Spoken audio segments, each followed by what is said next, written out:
Good morning. जैसा कि आज का टॉपिक हम लोग डील करने वाले क्लास 11th का सबसे पहला बायोलॉजी का chapter unit 1 diversity in the living world. Topic आज का हमारा जो क्वेश्चन है जिसको हम मेनली देख रहे हैं वो होगा व्हाट इज लिविंग, दूसरा diversity in the living world, तीसरा बायनोमियल नोमेनक्लेचर, चौथा प्रिंसिपल ऑफ नोमेनक्लेचर और पांचवा प्रिंसिपल ऑफ क्लासिफिकेशन जिसको टैक्सोनॉमिक हियरार्की भी बोलेंगे। तो सबसे पहले हम अपने क्वेश्चन पे आ जाते हैं जिसका नाम है व्हाट इज लिविंग। जैसा कि हम लोग बहुत कुछ जानते हैं लिविंग बींग्स के बारे में, हम लोग पढ़ के इतना दूर आए हैं तो हम लोग इसको एक बार और बता देते हैं कि लिविंग बींग्स क्या होते हैं। सबसे पहले जो चीज़ सांस लेता है लेकिन ग्रोथ करता है, रिप्रोडक्शन करता है और तीसरा सबसे इम्पोर्टेंट में एबिलिटी होता है जिसके पास कि वो सेंस कर सके इन्वायरमेंट को।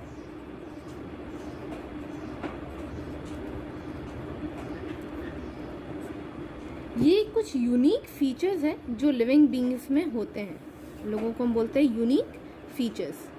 एक बार दोबारा देख लेते हैं। सबसे पहला important growth, reproduction and ability to sense environment. जैसा कि हम लोग जानते हैं कि all living organisms grow, all living organisms grow. Living being क्या होता है, जो भी लिविंग थिंग्स होता है वो किस तरीके से ग्रो करेगा, इसका दो कैरेक्टरिस्टिक्स होगा। पहला होगा इंक्रीज इन मास, दूसरा होगा इंक्रीज इन नंबर। इसको ऐसे लिख दे रहे ब्रैकेट में ताकि ज़्यादा पता चले। नंबर, इंक्रीज इन मास और increase in number. Increase in mass मतलब उसका बढ़ना और नंबर यानी उसका नंबर के फॉर्म में बढ़ना। क्या होता है कि मल्टी सेलुलर ऑर्गेनिजम्स में हम लोग सबसे पहले आते हैं कि क्योंकि जो ह्यूमन बींग्स है ये सब है वो लोग सब मल्टी सेलुलर ऑर्गेनिजम्स है लिविंग बींग्स के। तो हम लोग ग्रो करते हैं सेल डिवीजन के फॉर्म में, ग्रो बाय सेल डिवीजन। ठीक है, अब हम लोग इसमें आते हैं कि जो प्लांट होते हैं वो क्या करते हैं कि वो कंटिन्यूसली ग्रो कर रहे हैं। प्लांट कंटिन्यूसली ग्रो कर रहे हैं। एनिमल्स क्या होते हैं कि एक लाइफ एज स्पैन होता है, यहाँ से इतने तक का ग्रोथ पीरियड होता है। ग्रोथ पीरियड जो होता है वो उनमें फिक्स होता है, वो पूरी लाइफ बढ़ते नहीं रहते। एक ग्रोथ पीरियड फिक्स हो जाने के बाद वो स्टॉप कर जाते हैं, उनका सेल डिवीजन स्टॉप हो जाता है। पर प्लांट में क्या होता है कि कंटिन्यूसली ग्रो करते रहता है, पूरे लाइफ स्पैन ये बढ़ते ही रहता है, सेल डिवीजन करते ही रहता है। इसी तरीके से मल्टी सेलुलर के बाद हम लोग आते हैं यूनिसेलुलर ऑर्गेनिजम्स में। यूनिसेलुलर ऑर्गेनिज्म भी हमारा सेल डिवीजन के रूप में बढ़ता है और ये भी ग्रो करता है। ठीक है, लिविंग ऑर्गेनिजम्स जो होते हैं वो नॉन लिविंग ऑर्गेनिज्म से कैसे डिफरेंट होंगे। जो लिविंग ऑर्गेनिज्म हो गए उनका जो होता है ग्रोथ वो इनसाइड का बॉडी होता है, इनसाइड द बॉडी। और जो नॉन लिविंग ऑर्गेनिजम्स होते हैं वो बॉडी के अंदर ग्रो नहीं करते हैं, उनका बाहर से ग्रोथ बढ़ता है, उनका मास बढ़ जाता है। जैसे अगर एक टेबल है, ये अगर एक टेबल है तो इसका मास बाहर से बढ़ जाएगा लेकिन इसका नंबर इंक्रीज नहीं होगा। वेदर एज लिविंग ऑर्गेनिज्म में क्या होता है कि ग्रोथ होता है इनसाइड बॉडी। तो ये सबसे इंपॉर्टेंट फीचर जो ग्रोथ था वो हम लोग डील कर लिए। अब हम लोग सेकेंड इंपॉर्टेंट चीज में आते हैं जो कि होगा हमारा दूसरा इंपॉर्टेंट था हमारा रिप्रोडक्शन। ग्रोथ के बाद जो लिविंग बींग्स में इंपॉर्टेंट होता है वो होता है रिप्रोडक्शन। रिप्रोडक्शन में हम लोग क्या देखते हैं कि रिप्रोडक्शन हमारा कैरेक्टरिस्टिक्स है लिविंग ऑर्गेनिजम्स का। ये एक कैरेक्टरिस्टिक्स है दो तरीके का, पहला एसेक्सुअल और दूसरा सेक्सुअल। बहुत लोग इस टर्म से रिलेट करेंगे और बता पाएंगे कि हम लोग पढ़े थे, बट हम फिर से इसको अच्छे से बता सकते हैं कि एसेक्सुअल क्या होता है, जिसमें हमारा मेटिंग ऑर्गेनिजम्स, मेटिंग पार्टनर की ज़रूरत हमें नहीं होती है। मेटिंग पार्टनर नहीं भी रहेगा तो भी ये अपने में ग्रो कर जाएगा और अपना ऑर्गेनिज्म अपने ऑफस्प्रिंग्स को प्रोड्यूस कर सकता है। ये अपना ऑफस्प्रिंग प्रोड्यूस कर सकता है without the mating partner. वेराज sexual reproduction में क्या होता है कि मेटिंग पार्टनर जो होता है, मेटिंग पार्टनर यानी अपोजिट जेंडर ज़रूरी होता है और तभी ऑफस्प्रिंग प्रोड्यूस हो सकता है। ये ज़्यादातर लोअर ऑर्गेनिजम्स में देखा जाएगा लोअर ऑर्गेनिज्म जिसका एग्जाम्पल हम लोग ऐसे दे सकते हैं कि ईस्ट, हाइड्रा, और इसका एग्जाम्पल हम लोग दे सकते हैं एनिमल्स और ह्यूमंस। यहाँ तक हम लोग समझ गए इजीली। अब हम लोग दूसरे इंपॉर्टेंट पॉइंट में आते हैं। तीसरा जो हमारा फैक्टर होगा वो होगा मेटाबॉलिज्म, जो हमारा लिविंग बींग्स को बताने के लिए बहुत ज़्यादा ज़रूरी है। क्या है? मेटाबॉलिज्म। मेटाबॉलिज्म क्या है कि लिविंग ऑर्गेनिजम्स हम सब जान रहे हैं किस चीज़ से बने हुए हैं, मेड अप ऑफ केमिकल्स। हमारे बॉडीज में सिवियर रिएक्शंस होते हैं मेड अप ऑफ केमिकल्स। हम लोग जानते हैं, हम लोग ये बात पढ़े भी है क्लास 9, 10th में कि हमारे बॉडी के अंदर काफ़ी रिएक्शंस होते हैं जिसको हम लोग बोल सकते हैं डाइजेशन के फॉर्म में। बहुत सारा ऐसा चीज़ होता है जो हमारे इनसाइड लिविंग ऑर्गेनिजम्स चलते रहता है, जिसके वजह से हमें एनर्जी मिलता है। मेटाबॉलिज्म फंक्शनेबल होता है और ये हमें एनर्जी प्रोवाइड करता है। एनर्जी रिक्वायरमेंट जो हमारी बॉडी की फुलफिल होती है वो मेटाबॉलिज्म से ही होती है। तो ये 3 चीज़ें क्लियर हो गई, जैसा कि अभी हम यहाँ पे देखेंगे।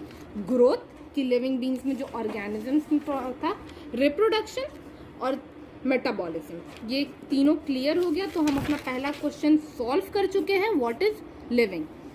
अब हम दूसरे क्वेश्चन पे आते हैं जो है डाइवर्सिटी इन लिविंग वर्ल्ड। अब हमारा दूसरा क्वेश्चन पे हम लोग आते हैं diversity in the living world. अब इसमें हम लोग बहुत सारे टर्मिनोलॉजी डील करेंगे। तो सबसे पहले हम लोग वो टर्मिनोलॉजी लिख लेते हैं ताकि हम लोग को समझाने में और आपको बताने में आसानी हो। सबसे पहला जो हम लोग डील करेंगे आइडेंटिफिकेशन। आइडेंटिफिकेशन। दूसरा हम लोग देखेंगे नॉमेनक्लेचर। तीसरा हम देखेंगे क्लासिफिकेशन। बस अब इसको हम लोग एग्जैक्टली ये समझते हैं कि लिविंग ऑर्गेनिजम्स बहुत बड़े हैं और ह्यूज अमाउंट में है, बहुत ज़्यादा नंबर्स में प्लांट और एनिमल। उनको क्लासिफाई करना और उनको बता पाना होल वर्ल्ड में बहुत मुश्किल है। हम लोग हर चीज़ को बहुत अलग अलग नाम से बुलाते हैं, हर एनिमल्स को अलग अलग नाम से बुलाते हैं और जानते भी नहीं है। बहुत जगह होता होगा कि हम इंडिया में ही हम लोग एक डॉग को ही सिंपल बहुत अलग अलग लैंग्वेज से भी बहुत अलग अलग नाम से बुलाते हैं। तो साइंटिफिक वर्ल्ड में ऐसा नहीं हो सकता था, हमें एक नेम चाहिए था। इसके लिए हमने बोला कि हमें एक सेम नेम देना पड़ेगा सबको, सेम नेम, ताकि उनका रिकॉग्नाइजेशन हो। कहाँ? साइंटिफिक वर्ल्ड में बोला गया ऐसा, साइंटिफिक वर्ल्ड में। तो साइंटिफिक फील्ड में हम लोग बोले। अब उस नामकरण के प्रोसेस को हम लोग बोलते हैं नॉमेनक्लेचर। नॉमेनक्लेचर, उस प्रोसेस को हम लोग नॉमेनक्लेचर बोलते हैं। अब हम लिविंग ऑर्गेनिजम्स नॉमेनक्लेचर के बाद दूसरे पॉइंट पर आते हैं, आइडेंटिफिकेशन। आइडेंटिफिकेशन का एक सिंपल सा मतलब ये है कि हमें आइडेंटिफाई करना है उस पर्टिकुलर ऑर्गेनिजम्स को। Finding the correct name and places of organism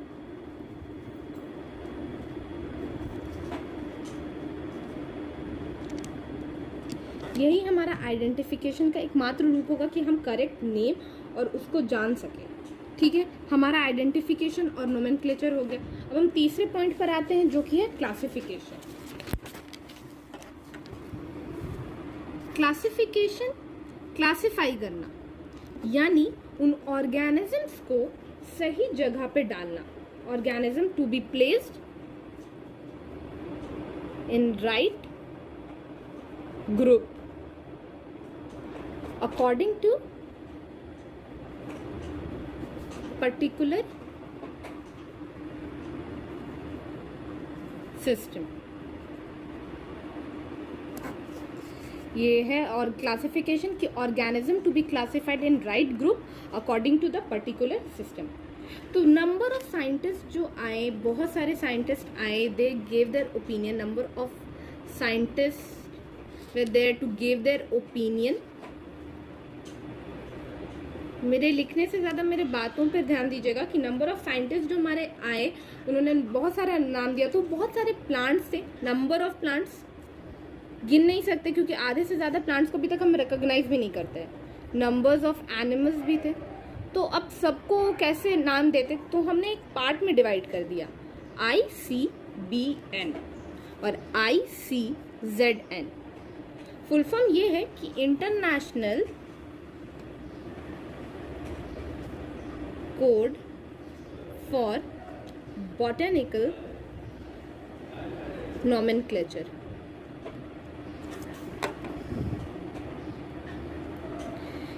ICBN का फुल फॉर्म है international code for botanical nomenclature.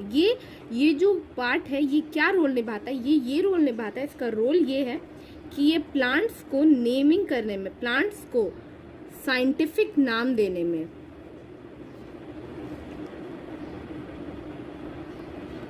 में हेल्प करता है। Whereas ICZN international code for zoological nomenclature,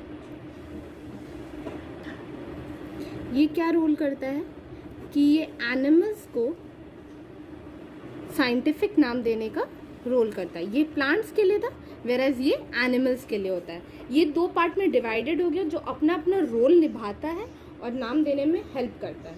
ये इंश्योर करता है कि हर ऑर्गेनिजम्स का एक साइंटिफिक नेम हो जो जाना जाए, कहीं पे भी इसका नाम लिया जाए और वो रिकॉग्नाइज किया जाए।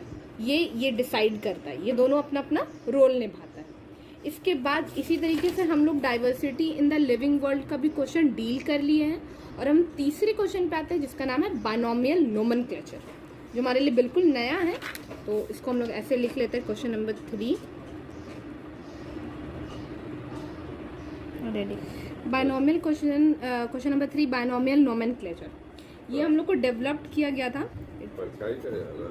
डेवलप्ड बाय कार्लस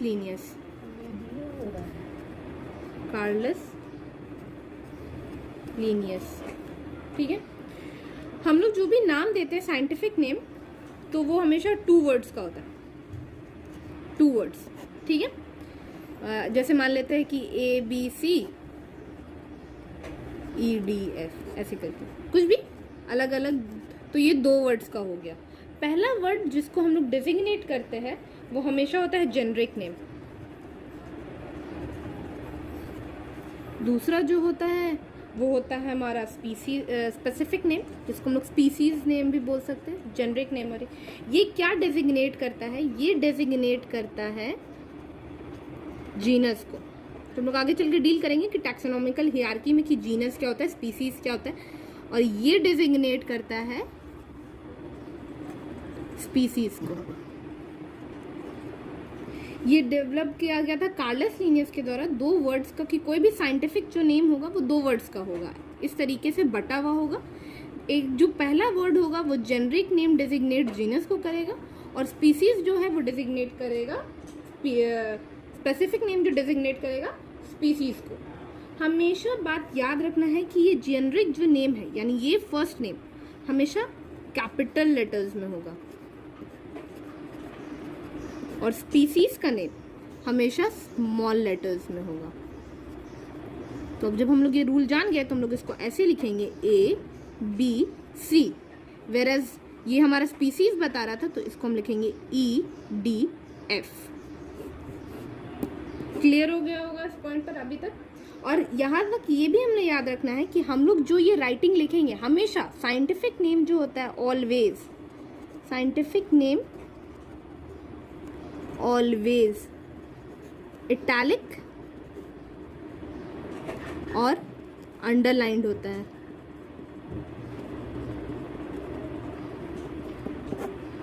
ठीक है, इस तरीके से हम लोग आते हैं। फिर यही बायनोमियल नोमेनक्लेचर में हम लोग को 5900 स्पीसीज प्लांट्स के नाम दिए गए थे, जो कि डाला गया था 5900 स्पीसीज प्लांट का होगा, जिसको इस बुक में लिया गया था स्पीसीज प्लांटेरम, और 4326 स्पीसीज एनिमल्स का था, 4326 स्पीसीज एनिमल्स का होता है, जो बुक दिया गया था सिस्टमा नेचर में। ये बुक्स के नेम है जो कार्लस लिनियस के द्वारा ही लिखे गए थे, जिसमें 5900 स्पीसीज प्लांट्स का जिक्र किया गया और उनका साइंटिफिक नेम्स को डिस्क्राइब किया गया है, वेरएस 4326 एनिमल्स का दिया गया है और इस बुक में दिया गया है। अब हम लोग एक और टर्मिनोलॉजी जो हम लोग देखेंगे बुक में फर्दर आगे बढ़ के, जिसका होगा टैक्सोनॉमी। तो टैक्सोनॉमी का एक वेल नोन डेफिनेशन हम लोग ऐसे लिख देंगे, टैक्सोनॉमी का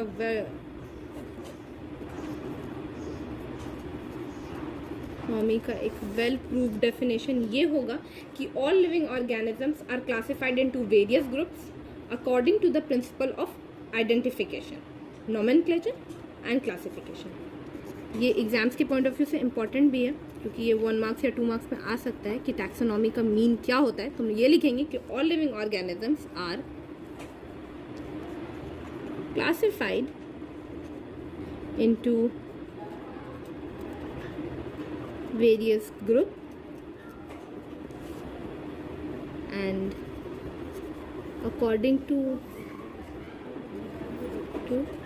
principle of identification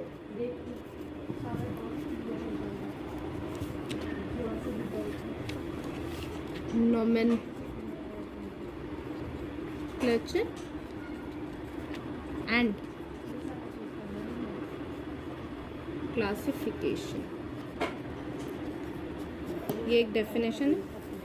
इस तरीके से हम लोग तीसरा क्वेश्चन भी डील कर लिए कि बायनोमियल नोमेनक्लेचर क्या होता है।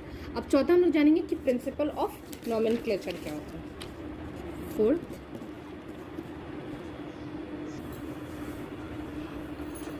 डील करेंगे प्रिंसिपल ऑफ नोमेनक्लेचर में। तो सबसे इम्पोर्टेंट पॉइंट कि 2 वर्ड्स, जैसे कि हम लोग वहाँ बायनोमियल नोमेनक्लेचर में बता देते कि 2 वर्ड से होना चाहिए। फर्स्ट वर्ड डिस्क्राइब करता है जीनस को एंड दूसरा वर्ड डिस्क्राइब करता है स्पीसीज को। हमेशा इटैलिक और अंडरलाइंड होना चाहिए। जीनस कैपिटल होना चाहिए और स्पीसीज स्मॉल होना चाहिए। दूसरा इंपॉर्टेंट पॉइंट पे हम लोग ये आते हैं कि जो भी साइंटिफिक नेम्स होते हैं, scientific name must not have more than 12 and less than 3 letters. Scientific name का मोर देन 12 और लेस देन 3 लेटर्स नहीं होना चाहिए। क्लियर है? थर्ड जो हम लोग आते हैं वो यही कि जो भी no two generic name, no two generic यानी जीनस का 2 name, generic name should be same. No two generic name should same in any kingdom. ऐसे तो अभी हम लोग 5 किंगडम क्लासिफिकेशन पढ़ेंगे, पर अभी हम लोग जब सेकंड चैप्टर में जाएंगे तो हम लोग स्टार्ट करेंगे 2 किंगडम 3 किंगडम क्लासिफिकेशन से। तो वहाँ हम लोग जानेंगे कि किंगडम का क्लासिफिकेशन क्या होता है। तो लेकिन हम लोग अभी प्रिंसिपल ऑफ नोमेनक्लेचर में ये जानते हैं कि जो भी जेनरिक नेम होता है यानी जीनस, जो जीनस को डेजिग्नेट कर रहा है, उसका नेम सेम नहीं होना चाहिए यानी किंगडम में। ठीक है, इस तरीके से हम लोग अपना 4th क्वेश्चन भी डील कर चुके हैं। अब 5th में हम लोग जो सबसे इम्पॉर्टेंट है वो हम लोग आते हैं प्रिंसिपल्स ऑफ क्लासिफिकेशन में। 5th क्वेश्चन में आते हैं जो था प्रिंसिपल ऑफ क्लासिफिकेशन, जिसको हम लोग टैक्सोनॉमिक हियरार्की भी बोलते हैं और लीनियर हियरार्की भी बोलते हैं। ये काफ़ी इंपॉर्टेंट है प्रिंसिपल ऑफ क्लासिफिकेशन में कि उसको टैक्सोनॉमिक हियरार्की और लीनियर हियरार्की बोलते हैं। इसका एक ट्रिक है याद करने का जो बहुत इंपॉर्टेंट है, ऐसे KDCOFGS 2 की इसका फुल फॉर्म है ऐसे kingdom, division and class, order, family, genus और स्पीसीज। ठीक है, तो K for kingdom, D for division, C for class, O for order, F for family, G for genus, S for species. ठीक है, इसको याद रखेंगे कैसे कि ये ऑर्डर वाइज है, क्योंकि ये ऑर्डर कभी भी हम लोग को MCQs और ये सब में पूछ सकता है। तो इसको हम लोग ऐसे देखेंगे, कौन देखेगा करोड़पति ओए फादर जी सुनिए।